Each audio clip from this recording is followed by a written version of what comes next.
Et bonjour, j'espère que vous allez bien. Alors ça fait très longtemps que j'ai pas mis de vidéo sur ma chaîne YouTube, donc j'en fais une maintenant. Je suis au Canada, vous vous en doutez certainement si vous m'avez suivi. Il s'est passé vraiment beaucoup de choses depuis la dernière vidéo, et tellement que c'est pour ça qu'en fait je suis pas revenue jusqu'à présent, parce que je vous avouerai que je ne sais pas par où commencer, tellement ça a été mouvementé. Enfin, donc je vous fais une petite vidéo et puis n'hésitez pas à me dire en commentaire ce que vous voudriez savoir en particulier, et à partir de là ça pourra me donner des idées pour reprendre, voilà, reconstruire quelque chose ici. Et en attendant, nous ici, mercredi, Rose va faire sa première rentrée à l'école. Donc on a choisi pour elle une école francophone. En fait, on est dans une province anglophone à l'heure actuelle. Donc l'Ontario, où on parle majoritairement anglais, mais il y a aussi une communauté francophone, et notamment dans la ville où nous sommes, il y a 30% de personnes environ qui parlent français, qui peuvent le parler. Donc voilà, il y a pas mal d'écoles francophones et ça c'est cool. Celle dans laquelle elle est m'a l'air vraiment super. Mon mari, il se trouve que par hasard, c'est vraiment pas fait exprès, il travaille parce qu'il est conseiller pédagogique et il monte des projets, en fait, un projet notamment de pédagogie de plein air qui fait qu'il accompagne des éducateurs et des éducatrices à faire sortir le plus possible les enfants dehors, dans la forêt. Bon, vous voyez là, je suis en forêt. En fait, on est dans une ville où il y a énormément de forêts, beaucoup de lacs, beaucoup de nature, vraiment beaucoup. Et chaque école quasiment a sa forêt accolée à l'école.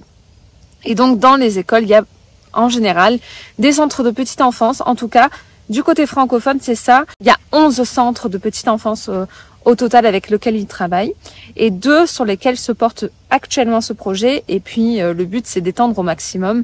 Et donc voilà, il va faire une formation de Forest School, donc école de la forêt, en compagnie aussi de Peuple Premier qui vont apprendre beaucoup de choses à Mathieu et à tous ceux qui vont suivre la formation sur leur histoire et ce qui s'est passé pour eux. Et c'est assez terrible quand même.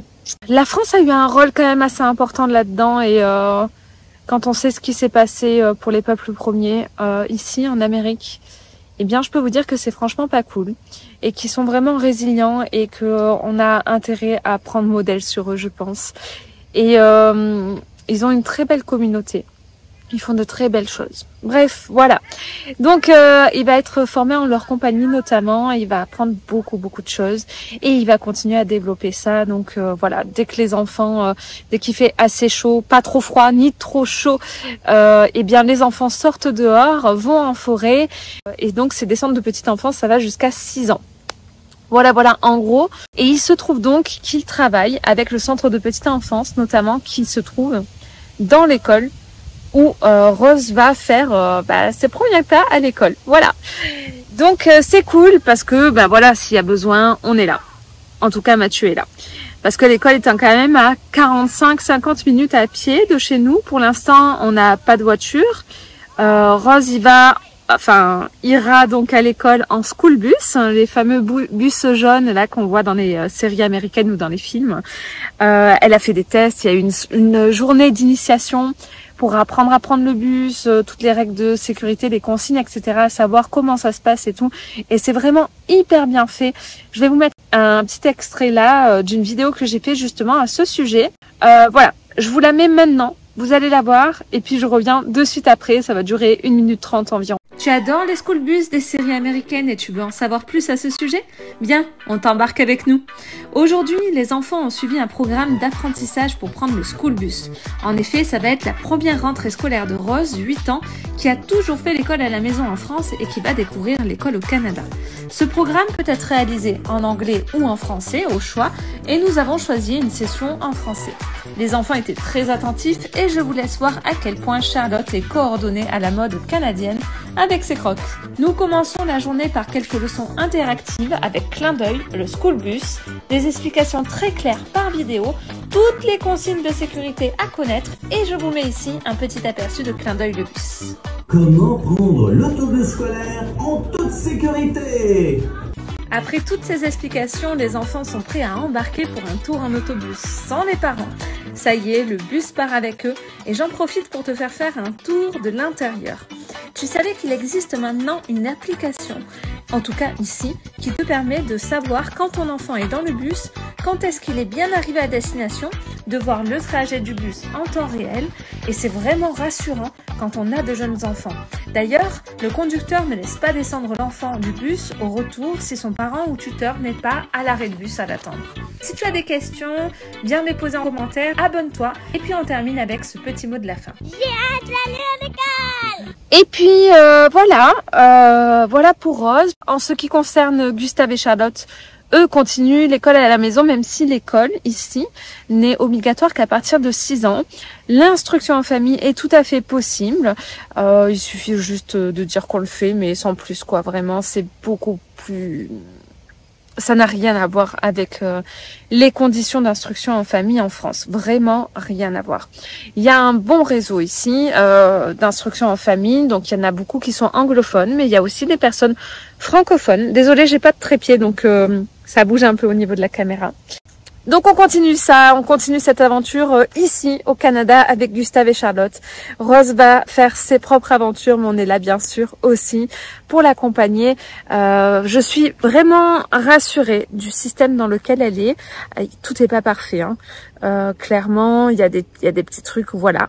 Comme partout, hein, il y a toujours du positif et du négatif, mais en comparaison du système que l'on connaît actuellement en France, et je ne blâme aucunement les enseignants. Quand je parle du système, je ne parle pas des enseignants parce que je sais que nombreux sont ceux qui font un travail extraordinaire et qui font vraiment de leur mieux, et s'ils n'étaient pas là, mon Dieu, qu'est-ce que ce serait vraiment.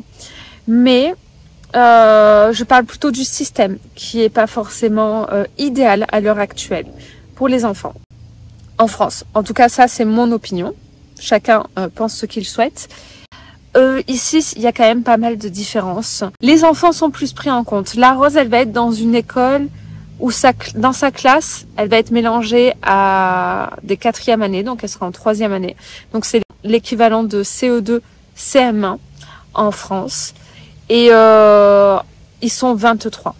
Et c'est beaucoup pour une classe ici. C'est-à-dire qu'il y a des classes où ils sont 15, 20. Voilà. Là, je pense qu'ils sont un peu plus parce que c'est un double niveau. Mais sachant qu'il y a un niveau plus haut qu'elle, donc ils vont être un peu plus autonomes. La salle de classe, c'est vraiment cool. Donc on a visité l'école, on a pris le temps de tout nous montrer, tout nous expliquer, vraiment super. Donc il y a des îlots en fait de 4 à chaque fois, donc 2 élèves ici, un là, un là. On a rencontré la maîtresse de Rose qui a l'air vraiment très très sympa. Ensuite, voilà, on a vu le fonctionnement, le grand gymnase dans l'école, la cour de récré qui est grande. Alors il y a une aire de jeu dans l'école parce qu'au Canada, il y a la plupart du temps dans les écoles, il y a des aires de jeu, comme au parc quoi, mais en même plus amélioré, on va dire, que la plupart des aires de jeu qu'on trouve en France. Il y en a des très bien, mais la plupart en général sont des petites aires. Là, c'est quand même pas mal ce qu'ils proposent vraiment. Et ça, c'est dans les écoles. Et hors des écoles, il y a aussi de superbes aires de jeu. Et donc là, elle a une aire de jeu. L'accès à cette aire est bétonné parce que cette année, il y a un enfant qui est en fauteuil roulant et qui a des difficultés donc à se déplacer. Et donc, ils ont fait ça pour qu'ils puissent lui aussi profiter de la récréation, de s'amuser avec les copains. Donc, je trouve ça cool. Et il y a une partie non bétonnée. Il y a un accès à la forêt. Donc, ils peuvent s'amuser pendant les récréations à la forêt. Et puis, il y a aussi une classe outdoor, donc une classe à l'extérieur, des petits troncs d'arbres sur lesquels ils peuvent se mettre, un énorme tableau dehors. Et voilà, s'ils veulent, ils peuvent faire classe dehors, même l'hiver quand il y a de la neige, parce que ici, à l'endroit où nous sommes, il fait très froid l'hiver et il y a beaucoup de neige, ça va nous changer. C'est un peu la petite partie où je me dis waouh, comment je vais gérer ça, parce que moi, voilà, j'étais dans le sud de la France, donc rien à voir. Mais j'ai hâte de découvrir ça, même si pour l'instant, je suis très contente du beau temps et j'en profite au maximum, vraiment. Vous voyez là, la preuve, je suis dehors. Il y a eu, les températures ont augmenté un peu ces derniers temps, je me suis dit, allez, hop, on profite. Voilà, mercredi, Rose va prendre le school bus toute seule pour la première fois comme une grande et puis aller à l'école. Et on va voir comment tout ça va se passer. Avant d'être en Ontario, on a été à Québec. On savait pas trop où on allait s'installer, si on allait aller à Québec ou en Ontario. Et puis on a fait comme on fait depuis un petit moment déjà.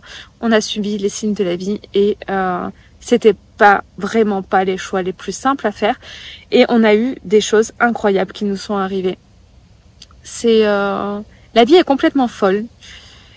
Donc voilà, on a choisi la voie la plus difficile, en tout cas celle qui nous paraissait être la plus difficile, vraiment. Moi, il y avait des moments, quand on a fait ce choix, je pleurais et tout, je me disais, mais qu'est-ce qu'on fait, quoi? En fait, il faut vraiment que je vous raconte tout ça, parce que ça va être long et c'est quand même assez fou.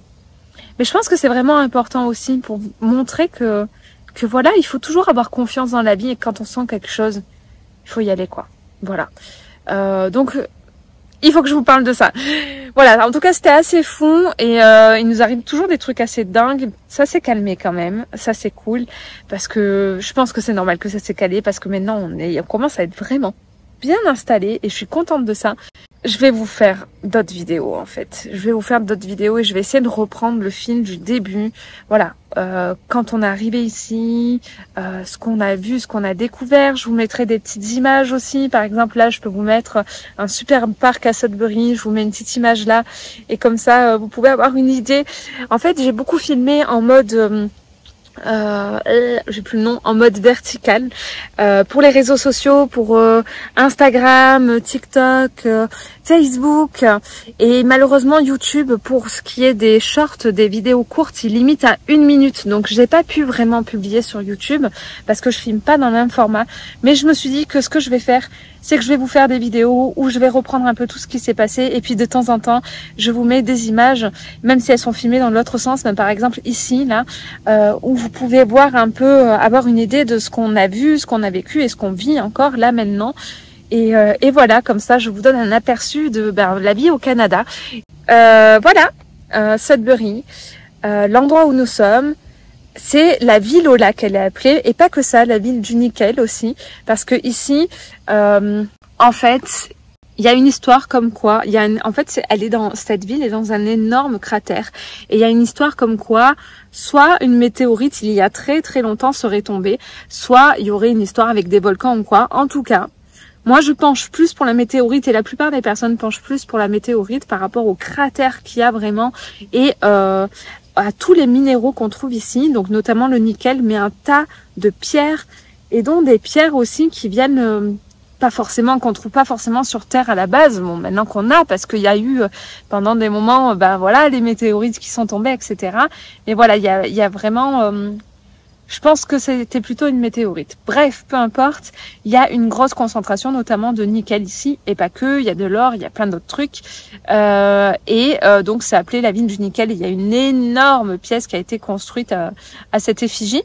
Et ensuite, c'est appelé la ville au lac, parce que cette ville est appelée la ville au lac parce qu'il y a 330 lacs au total, que ce soit dans la ville ou autour de la ville. C'est vraiment un spot à lac, quoi.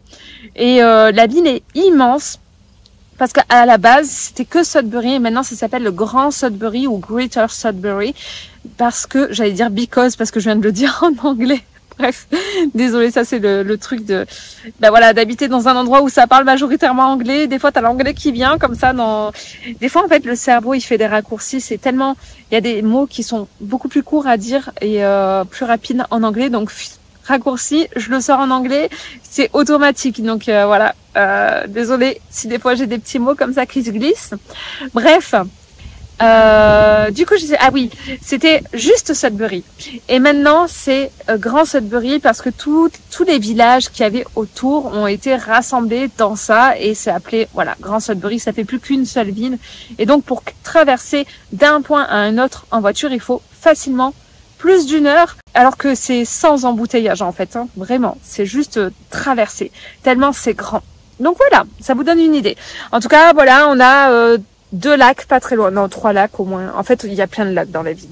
Le lac que je préfère, l'endroit que je préfère, c'est le Bell Park. Et là-bas, il y a un énorme lac, il y a plein de festivals qui se passent un peu pendant tout au long de l'année, les week-ends. Il y a eu la fête du Canada, le 1er juillet qui a été faite là-bas. Ce week-end, on a fêté cette nouvelle année qui commence pour les enfants. Il y avait un festival Rib, je sais plus quoi, Rib Fest, je crois justement, ouais, Rib Fest. Et le rib, en fait, c'est la façon dont ils cuisinent des morceaux de bœuf, quoi. Et il y avait un tas de stands, pas qu'avec du bœuf, mais notamment parce que je crois qu'ils font des prix pour les stands qui y sont et à qui est le meilleur dans tel domaine, etc. Et voilà, il y a un énorme lac où on peut se baigner avec des plages, parcs de jeux aussi, des balades tout autour du lac. On peut traverser le lac aussi en péniche. Et puis, il y a un musée au bord de ce lac qui s'appelle Science Nord. Donc, c'est un musée de sciences. Voilà, donc c'est un lieu vraiment très très agréable. Et l'hiver, a priori, ils font une patinoire sur le lac. Ils installent même des bancs sur le lac pour ceux qui veulent pas forcément patiner mais qui sont avec leurs proches. Et puis voilà, c'est cool. Donc moi je suis pas très neige mais j'ai quand même hâte de voir tout ça, d'explorer et puis de vous partager. Voilà, je suis contente d'avoir fait cette vidéo. En fait, je me suis un peu isolée, tranquille là dans la forêt. C'est pas très loin de chez nous. J'avais besoin d'être un peu seule et puis j'allais bientôt partir et je me suis dit bah tiens, si j'en profitais pour faire cette vidéo et faire une petite mise à jour, voir un peu ce que vous souhaitez sur cette chaîne. Voilà, je pourrais continuer à partager à propos de l'instruction en famille, de l'éducation, de la parentalité, parce que c'est vraiment des sujets essentiels chez moi, quoi. Et puis, je développe des choses, je suis en train de monter une formation, notamment, qui arrive très bientôt. Mais je voulais aussi vous partager, ben voilà, du Canada, de l'aventure qu'on vit, de tout ce qu'on traverse, parce que je trouve qu'il y a de beaux enseignements dans tout ce qu'on traverse et que c'est important de le partager avec tous ceux qui souhaitent le voir.